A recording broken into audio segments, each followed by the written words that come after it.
other people are making six figures off of a $3,000 TP and I'm not making six figures off of it? What if we put a yurt out in the middle of the desert? People are wanting to stay in a yurt in the desert Yeah. or an Airstream. I mean, where did that come from? All right. So we had built these tiny homes in Joshua Tree. It was really starting to take off. And you know how I said you can look at Airbnb and sort of guesstimate how much your competition is making. And so I was like doing some research, and I saw these people in Joshua Tree were charging like $150 a night to stay at a teepee. And I was like, well, that's crazy. And so I like looked at the calendars, and they were booked like 3, 4, 5 months in advance. And so I started running some calculations, and I saw that they were making like six figures a year off of a single teepee, and it made me angry. I was so mad. I was like, I can't believe that other people are making six figures off of a $3,000 teepee, and I'm not making six figures off of it.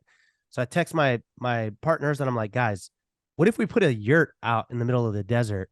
And they were like, no, we're not going to do that. And I'm like, come on, come on. When have I ever been wrong about this kind of thing? And no, Rob, we're not going to do that. I'm like, guys, you just need to trust me on this. I'm telling you. And then they were finally like, you know what, dude? Buy the damn tent. Shut up. Just buy it and leave us alone. And I was like, great, I already did. So I spent like $3,000 on this tent. And so we ended up putting it out in the Grand Canyon in Arizona, just as sort of a prototype proof of concept. $3,000 tent. And we put it out in December thinking, hey, you know what? Like, we'll make $500 a month and it's going to be, $6,000 a year, but hey, double our investment.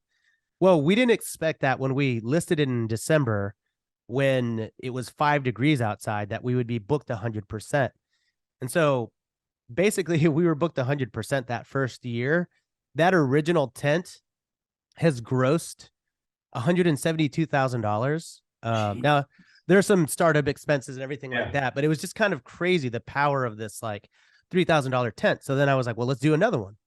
And so then we bought a yurt, like a Mongolian hut. And that Mongolian hut, we were charging like $300 a night. And then we bought this Airstream. It was like a vintage Airstream. They had just remodeled it and they just didn't want it anymore. So they took a loss on it. We bought it for $33,000. We put it out there and we were charging $189 a night flat. And our first year, we grossed $44,000 on it. So we made our money back right, that first year. And then we built a little tiny A-frame that was like less than 100 square feet. I think it was like it was probably like 10 by 10, something like that. And that little A-frame cost us $35,000. And we were booking it, I think, for $215 a night. And in the 3 years that we've owned it, we've grossed, I think, $157,000. So it just kind of goes to show you that people really like these little unique experiences that are, they're glamping, they're glamorous camping, but it's still out in the elements. You're still freezing. You're just not having to poop in the ground, right? We have a compost toilet, we have a memory foam mattress, but people like it, right? It's kind of got this mystique about it, and it helps them create the memories, and all they really want is that Instagram photo,